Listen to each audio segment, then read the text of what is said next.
महाराष्ट्र नवनिर्माण विद्यार्थी सेना के सदस्यता अभियान के तहत अमित ठाकरे इन दिनों महाराष्ट्र के अलग अलग शहरों का दौरा कर रहे हैं। मुंबई, कल्याण, डोंबिवली और नासिक के बाद अमित ठाकरे आज नागपुर पहुंचे, जहां उन्होंने कॉलेज के छात्रों से सीधे संवाद किया।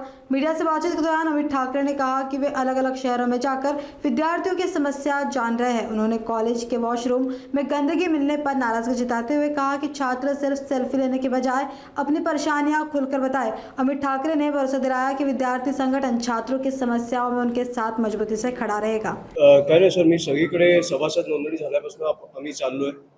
मी मुंबई झालं, नवी मुंबई झालं, पनवेल झालं, कल्याण डोंबिवली झालं, ठाणा झालं, नाशिक झालं, पुण्याला जायचंय, आता आम्ही नागपूरला आलोय, संभाजीनगर झालं. सो मी सगळीकडे जाऊन लोकांचे प्रश्न जाणून घेतोय. कॉलेज लेवलला काय प्रश्न आहेत, काय अडचणी आहेत. कारण मी कॉलेजला असताना अशी कुठची संघटना नव्हती की जी आम्हाला येऊन विचारेल. तर आम्हाला आमच्या शिक्षकांकडे, प्राध्यापकांकडे जायला लागायचं आणि ते ऐकायचे नाहीत. हे मी खूप अनुभवलंय. कारण आमच्या वॉशरूमची परिस्थिती हॉरिबल होती, कॅन्टीनची परिस्थिती हॉरिबल होती. पण आता जे एक संघटना तुमच्या पाठीशी अशी उभी आहे की तुम्हाला कुठचाही विषय लागला तर आम्ही आहोत सोडवायला. आणि हे 31 तारखेपर्यंत आपली सभासद नोंदणी संपते, पण आमचा संपर्क काही संपणार नाहीये. आम्ही तुमच्या संपर्कात असणार आहोत. कधीही काय लागलं तरी आम्ही आहोत. सभासद झाला जरी किंवा नाही झाला तरी.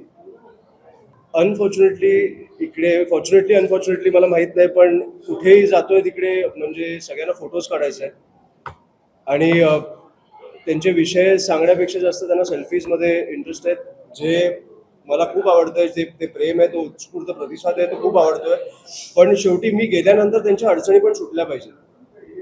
त्याच्यामुळे मला पहिल्या अडचणी जाणून घ्यायच्या आहेत. मी फोटो काढायला तुमच्यासाठी दिवसभर उभा आहे. मी नागपूरला आलोय, आज मी दिवसभर उभा राहतो. आपण इंडिव्हिज्युअल लेवलला फोटो काढू, पण तुमच्या शेवटी अडचणी आहेत. आता मी बाहेर भेटलो, त्या मुलींनी मला सांगितलं नाही, पण मला जेव्हा मी वॉशरूमला गेलो इकडे, मला कळलं की इकडच्या वॉशरूमची परिस्थिती हॉरिबल आहे. घाणेरडा वास आहे, परिस्थिती बिकट आहे. अशा परिस्थितीत मी मुलांच्या ह्याच्यात गेलो. मुली कशा जात असतील मला माहित नाही.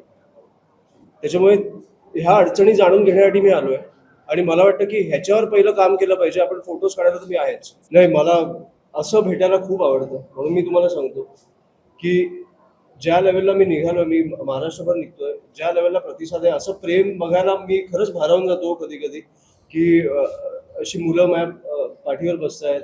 मग तो रुद्र असेल किंवा कोणी असेल, मला हे खूप आवडतं. मुलींना भेटायला आवडतं, मुलांना भेटायला आवडतं. अडचणी जाणून घेतल्यानंतर त्यांच्याबद्दल चर्चा करायला आवडते. त्याच्यामुळे मला आय थिंक हा खूप उत्तम दौरा चालू आहे आणि हे काय 31 तारखेनंतर थांबणार नाही. मी फिरतच राहणार आहे. जिकडे जिकडे विषय सोडवू शकतो तिकडे सोडवणार आणि जिकडे लोकांना भेटायचं तिकडे भेटणार. सो हे काय थांबणार नाही.